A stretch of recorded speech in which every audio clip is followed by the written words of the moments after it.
ചിലത് ശരിയാവും, ചിലത് ശരിയാവില്ല എന്ന് പറയാറില്ലേ? അതിൻ്റെ ഉത്തമ ഉദാഹരണമായിരുന്നു കഴിഞ്ഞ ദിവസം ഞാൻ ഉണ്ടാക്കിയ ഒരു ലഞ്ച്. ചോറും കറിയൊക്കെ നമുക്ക് വളരെ ഈസി ആയിട്ട് ഉണ്ടാക്കാമെന്ന് എനിക്ക് തോന്നാറുണ്ട്. പക്ഷേ ഈ നൂഡിൽസ്, അത് നമുക്ക് മാഗിയൊക്കെ ആണെങ്കിൽ ഒരുവിധം അഡ്ജസ്റ്റ് ചെയ്യാം. ഈ ഹക്ക നൂഡിൽസ് എന്ന് പറഞ്ഞൊരു ഐറ്റം വരുമല്ലോ, അതുണ്ടാക്കുന്നത് എന്നെ സംബന്ധിച്ചോളം ഒരു പാട് പിടിച്ചൊരു പരിപാടിയാണ്. കാരണം എനിക്ക് ചെയ്യുമ്പോഴത്തേക്കും ടേസ്റ്റൊക്കെ നന്നായിട്ട് വരണം എന്നൊക്കെ വിചാരിച്ച് ഞാൻ എന്ത് ചെയ്യും, പെർഫെക്ഷനായിട്ടൊക്കെ എല്ലാം ചെയ്ത് തുടങ്ങി. കാരണം പച്ചക്കറിയൊക്കെ ആദ്യമേ സോട്ട് ചെയ്ത് മാറ്റി, പിന്നെ ചിക്കൻ മാറ്റി, പിന്നെ എഗ്ഗ് ചെയ്തെടുത്തു. അങ്ങനെ ഓരോന്നും നോക്കി ചെയ്തിട്ട് ഒരു മെയിൻ ഐറ്റം ഞാൻ ശ്രദ്ധിച്ചില്ല. അത് നമ്മുടെ നൂഡിൽസ് വേവിക്കുമ്പോഴത്തേക്കും കുറച്ച് ഒരു ബിറ്റ് മേലോട്ട് വെന്ത് പോയി.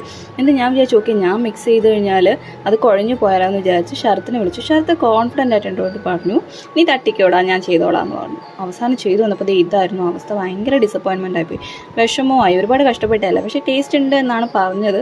കഴിച്ചു